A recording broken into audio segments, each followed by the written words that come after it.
Good afternoon. We're here for another interview.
Ran into him, but I was far ahead of you anyway.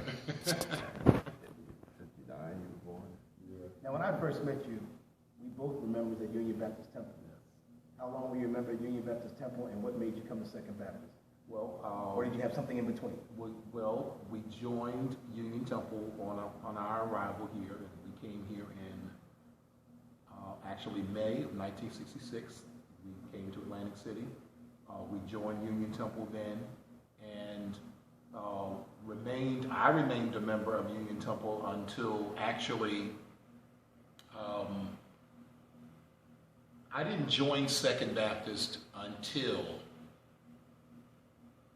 I believe when I came back from the military, when I came here in '82. What branch did you serve in? Served in the Air Force. Okay. So I went into the Air Force in '78 and served until '82.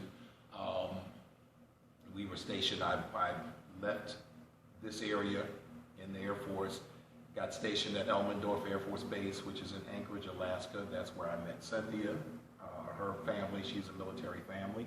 Now, was she from Alaska? She was born and raised in Alaska, in Anchorage, Alaska. Wow. Yeah. Mm. So we met there and married there. And then military sent us to Vance Air Force Base in Enid, Oklahoma. And that's where Sean was born. He was born in Enid, Oklahoma. And then we were able to, once we separated from the Air Force, came back home to Atlantic City. What a world traveler. World travelers. Yeah. How'd you like Alaska? What was Alaska like?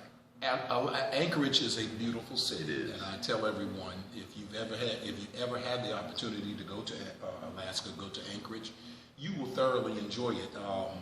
I had that homesickness thing going on, but Anchorage is a beautiful city. Now, what's it like with the 6 months on, 6 months off? I mean, how is that?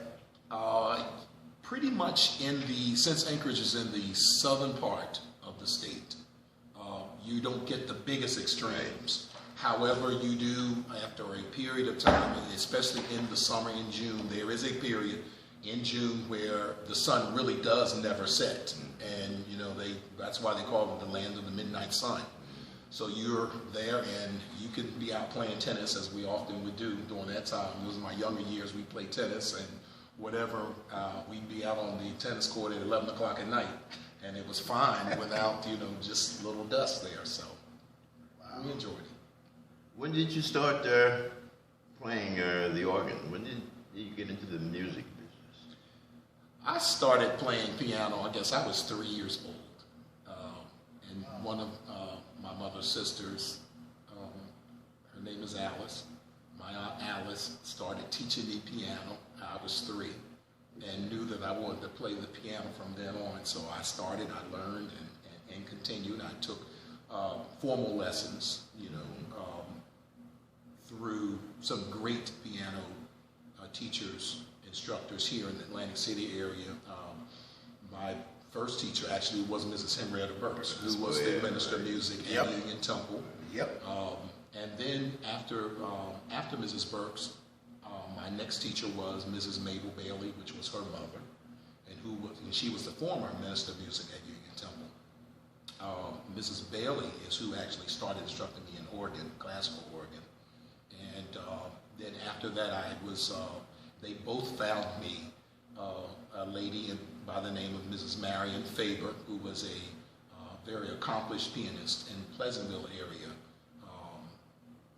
and she was my final teacher, classical piano and organ. So how many years do you have altogether, that you can recall as far as? All the way through high school. I studied piano and organ through high school, through my high school years. How did you, I know you remember the John Howard singers? Yes. How did that transpire? Well, growing up in Atlantic City, you're always exposed to, and I always will say the best, is exposed to John Howard Gospel Caravan. I remember us growing up, and you guys will probably remember back in the day too, what's now Browns Park, or which always has been Browns Park, in that triangle area. All throughout the summer there were concerts, and the Caravan used to sing out in the park every week. Summer. So during the summer, so I was exposed to them then, and especially once I came to Second Baptist. Caravan used to have many program services here at Second Baptist, so my love for them has been extensive through the years, and so Cynthia and I both joined in 1982 when we came to Atlantic City. Did you create ICE, or how did that? Actually, I did not create ICE. Reverend Milton Hendricks, with the permission of Reverend Cole, started a choir. He saw the need that there was an area, an age group that was underserved in Second Baptist in the 80s when ICE was formed. I'm sorry, in the 70s when ICE was formed. And that's how Reverend Hendricks started Inspirational Choral Ensemble. I was already playing here at Second Baptist. And what happened was I was playing only on the evening services at that time, because I was full-time at St. Paul AME Church in Pleasantville. I was organist there. So when they asked me if I would be interested in being the new musician for this new choir, I said yes. And the rest is history. That was in 1974. So Inspirations were formed in 1974. Yes. 41 years. This past October. What accomplishments? I know they've made some CDs, but talk about the accomplishments that ICE has. Well, Inspirational Choral Ensemble has grown through those years. We've seen many members come and some go. I think that the choir has grown not only musically, and able to not only fit the need of a church choir, but also fit the need of a community choir, actually, if the truth be told. I believe that Inspirationals are right up there with some of the best of the community choirs. Oh, yeah, without so doubt, no question. They've grown musically, but also grown spiritually through the years. When the choir started, many of the young adults who came into that ministry were just really returning to the church. They had not been in Second Baptist. Some of them had grown up, many of them had grown up in Second, but many of them were just returning to the church. So, it was a growing experience for all of us. I was the baby, of course. I was 15 years old. I think I was 15 when I started. Really? So, yeah, and I was playing for them. I was 15 years old, so, Now, we know you're an accomplished musician. There's no question about that. All you have to do is come here 8 and 11 on a Sunday, and we can hear that. Okay. How in the world did you get in the mortician business, and what made you even think about doing that? Wayne, is very strange because along with music, that's always been also a love in my life. Yeah, right. How?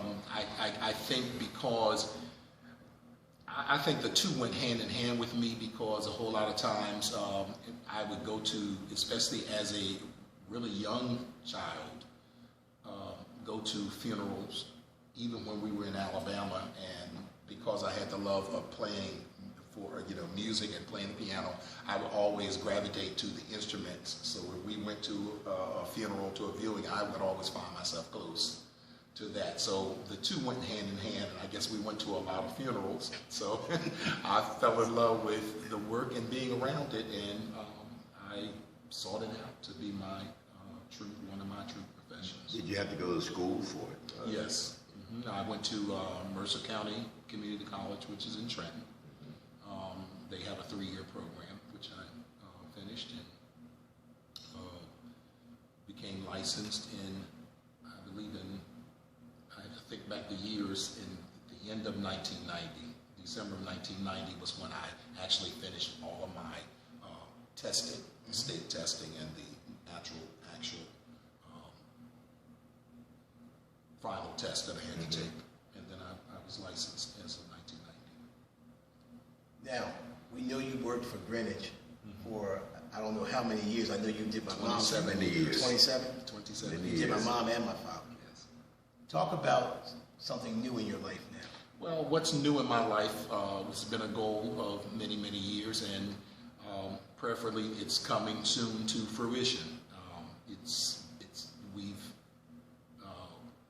labored in prayer, seeking the Lord to be able to further our ministry, because I feel as though the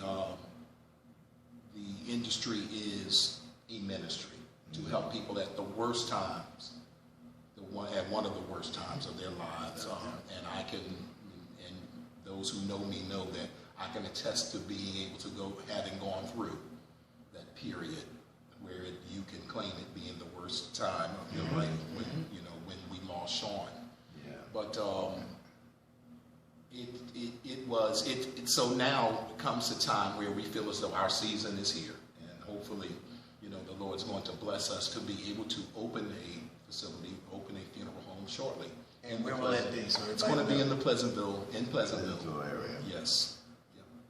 The Lord has really blessed you. Can you relate to this recent recovery that you and your sickness, that the Lord has blessed you? And definitely, Deke. God is truly gracious. He really is. And I think that a lot of times we take for granted, when a healing comes about, and because we just think it's what God's supposed to do, especially, and I guess it sort of blows our mind when we realize that, or when we finally come to the realization that God didn't have to do any of it. He didn't have to save us. He certainly did not have to bless us over the years. He certainly did not have to, even when we've not done right ourselves and taken care of our bodies in the way that we should have taken care of them. God has still been gracious and has come about and seen us through these times and seen us through a healing. I was very floored. I sing this life and my love of the Lord every week.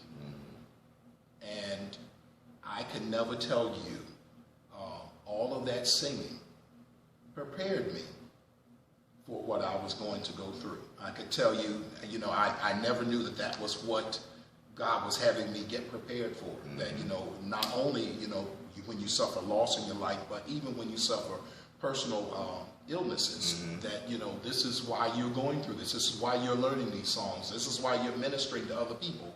So that when the time comes when you have to minister to yourself, you can encourage yourself through a song and say, here it is. You sing about this Lord who is gracious, who is a healer. You sing that he's a healer. Now believe it and know that he truly is a healer. So I am forever thankful and give all praise and honor to God for him restoring me to health, to do what was not finished in my life, and that he's given me another chance. Well, I'll tell you, I was here. I'm here almost every Sunday, but I was here that Sunday when you first came back, and the reaction of everybody in this church. When they saw you walk through that door, it's hard to describe. You had to be here to experience it, but you knew it was beautiful, and it felt wonderful. It was. I mean, everybody just stood. Once they realized who was coming in, everybody in the church just stood up and started clapping. It was a beautiful thing. Well, Tom, I love my church family. Oh yeah, we love you. We love you, bro. Oh yeah. Bring us music every Sunday. We love you. We ask you questions. Is there anything that you want to tell anybody there that just about Thomas, about his family, or whatever? I think you gentlemen have really covered the gamut of everything, and I appreciate the opportunity to be able to be a part of this. As I said earlier, I love my church family. I love Second Baptist Church, our pastor. The great work that has gone on here, down through not only with the pastorate of Reverend Cole, but even after Pastor Days came and became the pastor and became the shepherd of this flock, the under shepherd here at Second. The things that Second Baptist reaches out to do, has always. Second Baptist is a church unlike any other. God has put this church in this city. There's a reason why we're in Atlantic City and why we're not offshore. It's a reason why we're here. So I'm just happy to be a part of Second Baptist, the ministry that the Lord has set in place for this church to do. No other church could handle it. I hear you. And it truly is a community church. Anyone who knows being in the heart of Atlantic City, and we don't ever have to continue to sing because God does that himself, elevates people where they need to be. But we don't have to always sing Reverend Days' praises, but anybody who comes to this office during the week know the things that I'm sure our pastor has to deal with on a day-to-day basis of people who are not members of Second Baptist Church, but are members of the community. And they look at Second Baptist to take the lead. So to end all of that, to sum it all up, I'm just happy, that you guys thought it not robbery to want to talk to me about my little life. And we're just happy, Cynthia and I, and along with Shea, we just thank you, and of course my mom, Rebecca. So, I'm going to tell you something about your daughter. She has the Spirit of God in her, Thomas. Oh, man. She does. She's a beautiful person. Yes, she is. Yes, she has the Spirit of God in her. I agree with your whole heart, man. It's unbelievable. It really is when you see her on a Sunday morning. So, well, Thomas, we really thank you for your time. Thank you. We appreciate it. Thank you. I mean, I know you're a beautiful person. You really are. Like I said, you bring us joy on Sunday. So, Thank you, John. and God bless you, and take care. All right, you got it all. Got it all. Got it. Man, that wasn't too painful. Nah, right? No, it was painful. Now, did they tell you about the part when we interview somebody, take us out to